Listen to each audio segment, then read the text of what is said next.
자, 플롯으로 그래프를 그리고 난 다음에 이 그래프의 영역이 이렇게 마음에 안 드는 경우가 있습니다. 그래서 그래프가 표시되는 영역을 표시하고 싶을 때는요.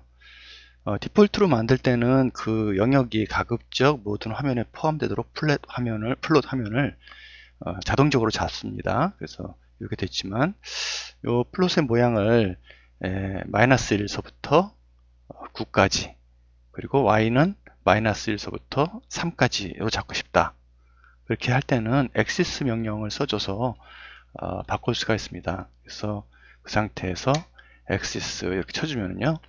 주의할 것은 이 함수, 엑시스 함수는 매트릭스로 4개의 일행 사열의 사행 일렬의 일행 사열의 값을 갚는 그런 내용으로 구성이 돼야 되는 거고요. 그 내용을 잘 보게 되면은 이제 처음에 가는 것이 x1, x2, x의 가장 작은 값, x의 가장 큰 값, 그 다음에 두 번째 나오는 세트가 y의 제일 작은 값, 큰 값으로 영역을 주도록 되어 있습니다. 그래프를 한번 보게 되면은 보시는 바와 같이 마이너스 1서부터 3까지, 그 다음에 마이너스 1서부터 9까지 영역으로 표시된 것을 확인하실 수가 있죠. 네. 다시 플롯으로 그래프를 그리게 되면요. 자동으로 다시 리셋이 돼서 기본 함수로 이렇게 표시가 됩니다. 기본 영역으로 표시가 됩니다. 이와 같이 해서 플롯의 영역을 변경을 할 수가 있습니다. 자, 이제 로그 함수를 표현하는 방법을 설명해 보도록 하겠습니다. 여러분들 주파수 분석 같은 걸 할 때 X좌표 값을 로그 스케일로 하는 걸 많이 봤을 거예요.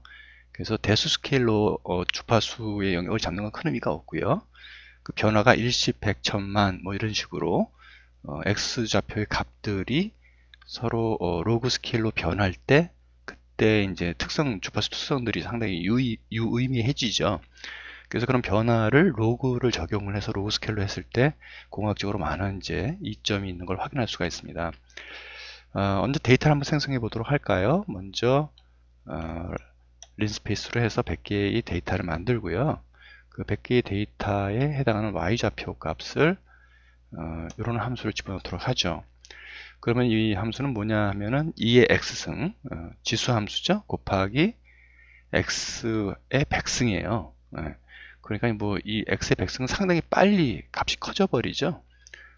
y 값이 되게 빨리 커져 버립니다. 그래서 이걸 로그 플롯 xy로 이제 보통 일반적인 방법으로 그리게 되면은 그릴 수가 없다고 나와요. 너무 갑자기 y 값이 커져 버리니까 의미가 없는 데이터가 나온다. 그럴 때는 여러분들이 이걸 작업을 할 때 y 값이 너무 갑자기 커지니까 y 스케일을 로그로 하면 어떨까? 그쵸? 그런 생각을 해볼 수가 있겠죠. 그래서 y 값의 스케일을 로그로 하는 방법은 세미로그라는 방법이 있습니다. 그래서 세미로그 y라고 이렇게 하게 되면은 y 값의 스케일을 로그 값을 취해서 이번엔 제대로 그렸죠.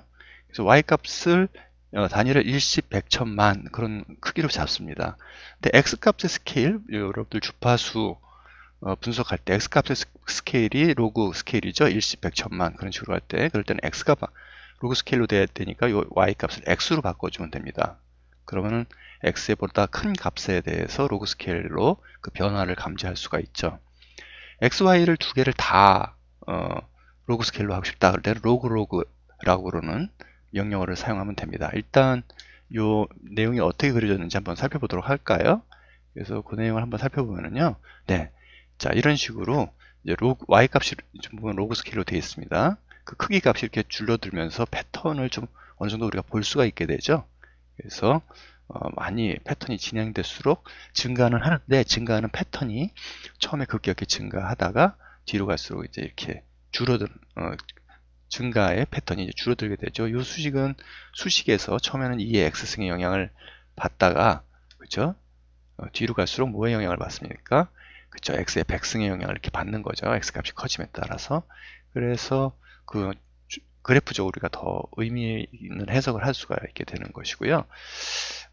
두 개의 스케일을 다 해볼까요? 로그라는 명령이 있다고 그랬죠. 그래서 로그 xy 이렇게 해보면은 이번엔 좀 더 다른 또 특성을 볼 수가 있는데요. 자, 좀 다르죠? 이번에 보면 x의 스케일도 로그 스케일로 바뀌는 걸 이렇게 볼 수가 있고요. 전반적으로 이렇게 갈 때 전체적인 패턴은 어떻습니까? 로그 x 100의 x의 백승의 영향을 주로 받아서 그것에 대한 지수승의 변화를 계속해 간다라는 걸 알 수가 있죠. 네, 이걸 대수적으로 봤을 때는 뭐 값이 갑자기 커져버리니까 의미 있는 패턴을 해석하기가 힘들었어요. 하지만 이렇게 로그 함수로 보니까 로그 값이 어떤 로그적인 스케일로 이렇게 변화할 때 함수의 모양은 지수적으로 이렇게 거의 일정하게, 지수적으로 일정하다는 말은 사실 실제적으로는 되게 급격하게 변하는데 지수적인 스케일로 봤을 때는 이런 게 선형 관계에 있다는 걸 갖다 우리가 이해할 수 있게 되는 것이죠. 그래서 공학적인 걸 해석할 때 로그 함수가 매우 유의미하게 사용되는 것을 확인하실 수 있습니다. 앞서의 설명에서 플롯이 복소수 함수 또는 복소수 함수를 그릴 수 있다는 얘기를 드린 적이 있는데요. 지금 예제에서 복소수 함수를 직접 그려서 오일러 방정식에 의한 원을 그리고 그 다음에 그 원으로부터 랜덤한 복소수 값으로 떨어져 있는 그런 값들을 분산되어 있는 그런 모습을 그리도록 하겠습니다. 먼저 x좌표를 이렇게 해서 생성을 하도록 하죠. x좌표를 생성하고 그리고 따로 이제 랜덤한 좌표를 하나 만들 텐데요. 랜덤한 좌표는 지금 a라고 하는 값을 복소수 함수를 이제 만들 때인데 이런 식으로 하면은 a가 아니죠. 이거는 이제 실수 값이죠. 실수 값을 100개의 데이터를 0서부터 1 사이에 랜덤하게 지금 만드는 값이고요. 그걸 두 개를 만들도록 하겠습니다. 그래서 b의 실수의 값도 랜덤하게 100개의 데이터를 0서부터 1 사이에 랜덤하게 만들어 놓고 이제 그걸 갖고 실질적으로 우리가 복소수 값을 하나 만들 텐데요. 복소수는 실수값과 허수값이 존재하죠. 그래서 지금 이런 식으로 0.03 곱하기 이렇게 하면은 A가 실수, B가 실수고 근데 그 값을 가지고 조합을 해서 0.03이라고 하는 값을 곱해줬으니까 0.03이라는 맥시멈 값을 가지는 랜덤한 그런 값들이 만들어지겠죠. 좀 Z는 복소수 값이에요. 그래서 여러분들이 여기서 복소수 값을 갖다 직접 쳐보게 되면은 플롯 Z 이렇게 해서 복소수 값을 확인할 수가 있습니다. 랜덤하게 된 복소수 값이 여기는 이제 복소 평면이죠. 복소 평면으로 이렇게 나타나는 것을 확인할 수가 있고요. 여기서 이제 또 오일러 공식을 이용해서 우리가 단위원을 하나 그려볼까요? 오일러 공식을 이용해서 지금 x는 0서부터 2파이 값으로 변하니까요. 우리가 새롭게 z라고 그러는 이제 함수, z2라고 그러는 함수를 만들고요. 복소수 값을 만들고 z2의 값은 exp j 곱하기 x 이런 식으로 하면 뭐가 만들어질까요? z2가 그쵸 단위원의 모양을 갖는 복소수 모양이 나타나게 됩니다. 그래서 플롯으로 이걸 그려보게 되면은 이번에는 z2죠. z2의 모양을 이렇게 그려보게 되면은 저 단위원의 모양이 복소 평면에 그려지는 걸 확인할 수 있습니다. 자, 이 복소수 두 개의 세트죠. 아까 만들어 놓은 z와 z2를 더하면은 단위원을 따라 가지고 각각의 값들이 다 더해지기 때문에 유격 즉 여기서 약간씩 공간상으로 이탈이 있는 그런 값들을 그리게 되죠. 그래서 플롯으로 해서 한번 여기서 그림을 그리게 되었거든요. 플롯 이번에는 z 플러스 z2 값을 갖다 두 개를 더한 값을 한번 출력을 해보라. 그렇게 하면은 이와 같이 그쵸 랜덤하게 약간씩 분산이 있는 그런 값을 구할 수 있습니다. 그래서 플롯으로 일반적인 실수의 함수를 그리는 것이 아니라 이 복소 평면의 값을 직접 이렇게 복소수를 그리는 것도 가능하다 하는 내용을 설명드렸습니다. 자, 환기 화면에 여러 개의 창으로 플롯을 나눠서 그릴 필요가 있을 때는 서브 플롯이라고 하는 명령을 사용합니다. 먼저 데이터를 하나 만들고 예제를 보여드리겠습니다. x는 1서부터 10까지 데이터를 100개를 생성을 하고요. 이걸로 그림을 그릴 건데요. 명령어를 보내게 되면은 자, 이런 명령어가 뭘 의미하느냐 하면은 이 처음에 두 번째까지는 2x2라는 뜻이 됩니다. 2x2. 그래서 이행이열의 영역으로 플롯을 4개를 그릴 거다. 그 중에 이제 첫 번째 데이터는 이란 뜻입니다. 그래서 이행이열로 그리면 이제 4개의 영역이 나오니까 그 중에 첫 번째 영역에 맨 위쪽, 왼쪽이 되죠. 위의 왼쪽에 플롯 그림을 그리는데, 자, 이런 함수를 그리고 좀 구분을 위해서 라벨 값에다가 퍼스트라는 값을 넣도록 이렇게 한 거죠.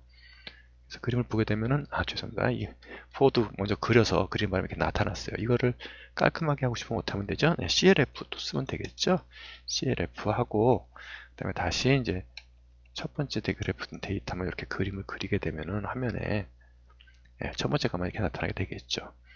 마찬가지로 해서 차례차례로 이제 그려나갈 수가 있어요. 이제 두 번째 데이터를 집어넣자. 그러면 2x2의 두 번째 값은 이렇게 하고 라벨로 세컨드라고 이렇게 하는 거죠. 그래서 그림을 보면 이제 두 번째 영역에 이렇게 그림이 그려져 있는 걸 확인할 수가 있고요. 동일한 방법으로 세 번째, 네 번째 값들을 그릴 수가 있겠죠. 세 번째 값도 그리고, 네 번째 값도 그리고. 그래서 레이블 값을 이렇게 주게 되면은, 그림을 확인을 하게 되면은 4개 그래프를 그렇게 그릴 수 있다는 걸 확인할 수가 있죠. 그래서 서브 플롯을 때 요 밑에 2x2지만 2x1 하면 어떻게 되겠습니까? 2x1이면 이행일렬이니까 이게 위에 하나, 아래 하나 그런 식으로 나누게 되겠죠. 그래서 원하는 개수만큼씩 해서 뭐 1x2, 2x1, 2x2, 뭐 3x2 그렇게 원하는 대로 영역을 할당해서 원하는 그래프를 그려놓을 수 있게 되겠습니다. 극좌표를 이용하면 여러가지 또 다양한 그래프들을 그릴 수가 있는데요. 극좌표는 말 그대로 X좌표는 극의 위치, 그 다음에 R값은 그 길이의 위치를 표시합니다. 예를 들어서 지금 하나 샘플 만들어 볼까요? 린스페이스로 이렇게 정의를 하고요. 예제에서는 요 내용을 사용할 때 그 세타를 만들어내는 방법을 다른 방법으로도 표시하는 것이 가능합니다. 그래서 그거는 뭐 중요한 것은 아니라서 세타 이꼴은 이런 식으로 한다는 게 가능하다는 거죠. 여기 이런 식으로 표현하는 것이 가능합니다. 세타 값은 1서부터 그 다음에 이제 세미콜론이 아니라 콜론이네요. 0.01씩 증가를 해서 그 다음에 콜론을 찍고 2파이까지 이런 식으로 콜론으로 분리를 해서 시작값, 증가값, 그 다음에 종료값으로 선언을 하는 것도 가능합니다. 린스페이스를 써도 되고 이렇게 해도 되는데요. 이게 알고 계시면 좋을 것 같습니다. 자, 이렇게 표시를 한 다음에 좌표를 만들어 낸 다음에 그 다음에 R값을 어떻게 정의해야 할까요? 네, R값은 계속해서 이제 그 길이 값이 되는 거죠. 그래서 그 길이 값을 이런 식으로 정의를 해볼까요? 이 값은 뭘까요? 이제 좌표가 극좌표에서 각 앵글의 값이 이렇게 쭉 변화할 때 그 길이 절대값 원점에서부터 그 길이의 값이 사인 세타 값, 2세타 값으로 변하도록 그렇게 만든 것이죠. 이 그림이 뭐 잘 이해가 안 가면요, 폴라 값을 직접 그려와 가지고 확인할 수가 있습니다. 폴라 해서 저 세타하고 R 각도하고 R 값을 갖다 입력을 하게 되면은 잘못됐네요. 폴타가 아니라 폴라 여기였고요. 폴라. 자, 이제 그림을 보게 되면은 이제 이걸 이해하실 수가 있는데요. 자, 보시게 되면은 자, 여기서부터 이제 이 축에서 시작을 한다고 생각을 했을 때 이 축서부터 이렇게 앵글 값이 세타 값이 이제 증가합니다. 그래서 증가할 때 원점에서부터 여기까지 거리가 2 곱하기 세타 사인 값의 사인 값을 취한 것. 그래서 그 값이 가면서 그죠? 2 곱하기 사인 세타 값이 2배수로 곱하니까 계속 커집니다. R 값이 계속 커지다가 주기적으로 이제 요 값이 요 포인트서부터는 다시 R 값이 줄어들기 시작하죠. 그래서 R 값이 원점에서부터의 길이가 점점 줄어들죠. 급격하게 줄어들다가 0이 됐다가 다시 여기서부터 증가를 하죠. 증가를 했다가 다시 또 감소를 했다가 그래서 한 바퀴 이렇게 세타 값이 바뀔 때 원점에서부터 그 길이 R 값이 변화되는 것을 이렇게 그릴 수 있는 것이 폴라 명령어로 그리는 그래프 모양이 되겠습니다. 다른 걸 하나 만들어 볼까요? 다른 건 다 똑같고 지금 아랫값이 이렇게 세타 값하고 비례해서 변한다라고 생각을 해보죠. 비례하기보다는 그러니까 세타 값이 증가하니까 파이로 나눠줬는데 너무 갑자기 증가하니까 뭐 어떤 값으로 나눠줬어요. 파이라고 안 하고 뭐 한 4 정도 5 이렇게 나눠줍시다. 그럼 이거는 뭐냐 하면은 절대값이 점점 멀어지는 거죠. 그래서 이거를 폴라로 이렇게 그리게 되면은 자 그렇죠. 원점을 시작해서 한 바퀴 돌 때마다 값이 점점 R 값이 커지는 거죠. R 값이 점점 증가해서 바깥으로 이제 나가게 되는데요. 이런 식으로 이제 극좌표 형식으로 직접 그림을 그릴 때는 또 폴라라고 하는 명령어를 써서 다양한 종류의 그래프를 그릴 수 있다는 것을 알아두시면 좋을 것 같습니다.